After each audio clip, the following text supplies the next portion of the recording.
Mandato do ministro Alexandre de Moraes no TSE em 3 de junho, uma reestruturação do plenário é esperada. Essa mudança tem o potencial de influenciar julgamentos importantes, mas mantendo o combate aí a algumas prerrogativas de Alexandre de Moraes, como combater fake news, desinformação. A ministra Carmen Lúcia assumirá a presidência do colegiado após a saída de Moraes. E o ministro André Mendonça preencherá a vaga deixada por Moraes, sendo visto como parte de uma ala oposta de Moraes na corte. Segundo informações do jornal O Globo, a maioria que tem sido obtida em julgamentos de grande alcance, com placar de 4-3, alinhado a Moraes, formam voto com Moraes. Alguns ministros que respeitam ou temem o atual presidente do TSE são mais propensos a sanções ou punições a aliados do ex-presidente Jair Bolsonaro. Isso pode ser alterado com a entrada de André Mendonça. 4 ministros conservadores, menos alinhados a Moraes, mais defensores da democracia e da legalidade, passariam a compor o plenário. Nunes Marques, Raul Araújo e Isabel Galotti. Do outro lado ficariam Carmen Lúcia, André Ramos Tavares e Floriano de Azevedo Marques. Mendonça foi indicado por Bolsonaro ao STF. No futuro do tribunal, o TSE deve inclusive julgar o pedido de cassação de Sérgio Moro. E a troca de Moraes por Mendonça pode tornar a composição do TSE mais favorável a Moro e outras ações também contra Bolsonaro.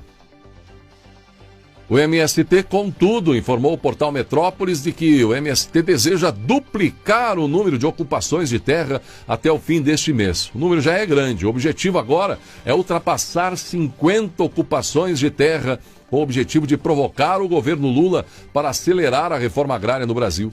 Até sexta, dia 19, o balanço do grupo era 26, o número de ocupações de terra, e 5 novos acampamentos instalados com ações por 18 estados e o Distrito Federal. Já neste domingo, dia 21, houve mais outra ocupação, dessa vez no município de Miguel Leão, Piauí.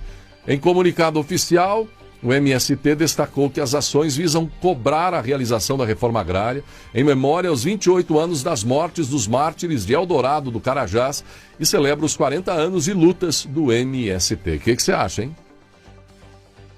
No mesmo instante que aqui no Brasil vimos uma multidão de brasileiros lutando contra atos antidemocráticos na praia de Copacabana, milhares de colombianos saíram às ruas neste domingo, dia 21, nos mais recentes protestos contra a agenda do esquerdista presidente Gustavo Petro. As manifestações ocorreram em diversas cidades na Colômbia, inclusive na capital.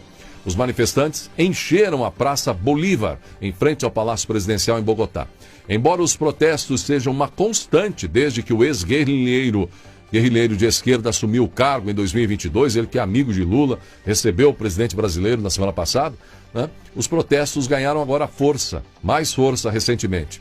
Petro sugeriu mudar a Constituição para estimular reformas sociais que não têm avançado frente à oposição de grupos empresariais. Petro sofreu recentemente uma derrota importante quando o Congresso se recusou a aprovar legislação para aumentar o controle estatal sobre o sistema de saúde do país. Em resposta, Petro determinou por decreto a aquisição de 2 das principais seguradoras de saúde do país, das quais dependem milhões de colombianos. O povo não está contente com as ações, também com as decisões de Petro. Outra crítica é sua posição amiga a países que apoiam terroristas como o Irã e seu posicionamento contra Israel, a exemplo do seu amigo Lula aqui no Brasil. O ex-presidente Donald Trump, atual pré-candidato do Partido Republicano à presidência dos Estados Unidos, é julgado, sobre essa questão de supostamente ter maquiado pagamentos fiscais para comprar o silêncio de uma ex-atriz. Esse julgamento deve durar cerca de 2 meses, com fim antes das eleições, e pode resultar na prisão até de Donald Trump. Mas, em caso de uma possível condenação, Trump poderia ficar fora da corrida eleitoral? É a pergunta que muitos fazem. Segundo informações divulgadas na mídia dos Estados Unidos, repercutida aqui, por exemplo, pelo portal Metrópolis, a resposta é simples: não.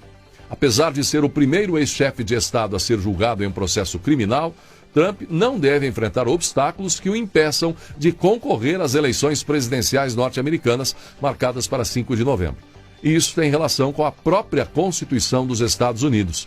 Especialistas consultados afirmam que não há legislação no país que dificulte a candidatura e até a posse de candidatos envolvidos em uma investigação criminal ou condenação diferentemente de países como Brasil, Venezuela, Nicarágua e Rússia, onde opositores estão inelegíveis, presos ou até mortos, como foi o caso recente ocorrido na Rússia. O chefe da inteligência militar de Israel, Major-General Aaron Aliva, pediu demissão nesta segunda, dia 22, por causa de falhas relacionadas ao ataque do Hamas contra o país em 7 de outubro, informaram as Forças Armadas de Israel. Com isso, ele